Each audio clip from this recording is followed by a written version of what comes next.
Qu'est-ce que dessiner? Comment y arrive-t-on?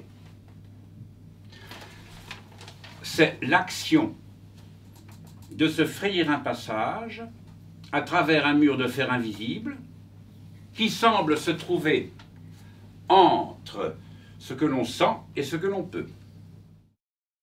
Non, il n'y a pas de fantôme dans les tableaux de Van Gogh, pas de drame, pas de sujet, et je dirais même pas d'objet. Car le motif lui-même, qu'est-ce que c'est? Sinon quelque chose comme l'ombre de fer du motet d'une inénarrable musique antique. Comme le leitmotiv d'un thème désespéré de son propre sujet.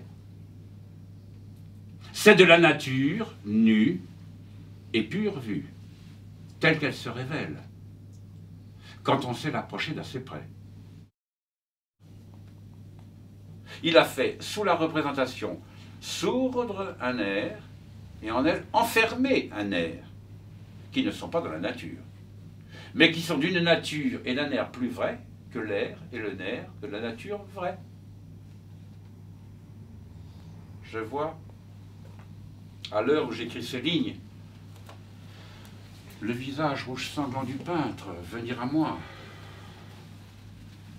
dans une muraille de tournesols éventrés, dans un formidable embrasement d'escarbilles, d'hyacinthes opaques et d'herbages de lapis lazuli. Tout cela au milieu d'un bombardement comme météorique d'atomes, qui se ferait voir grain à grain.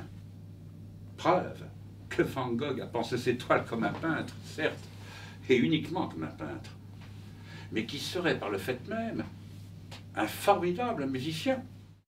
Dans une toile qui contient juste assez de sinistre pour nous contraindre à nous orienter. Ça lui a pris un jour comme ça de ne pas dépasser le motif. Mais quand on a vu Van Gogh, on ne peut plus croire qu'il y ait quelque chose de moins dépassable que le motif. Dans un embrasement, dans un bombardement,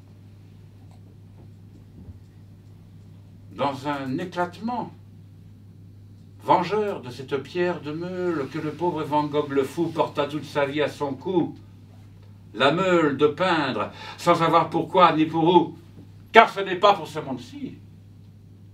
Ce n'est jamais pour cette terre-ci que nous avons tous toujours travaillé, lutté, bramé d'horreur, de faim, de misère, de haine, de scandale et de dégoût, que nous fûmes tous empoisonnés, bien que par elle, nous y avons tous été envoûtés, et que nous nous sommes enfin suicidés. Car ne sommes-nous pas tous, comme le pauvre Van Gogh lui-même, des suicidés de la société?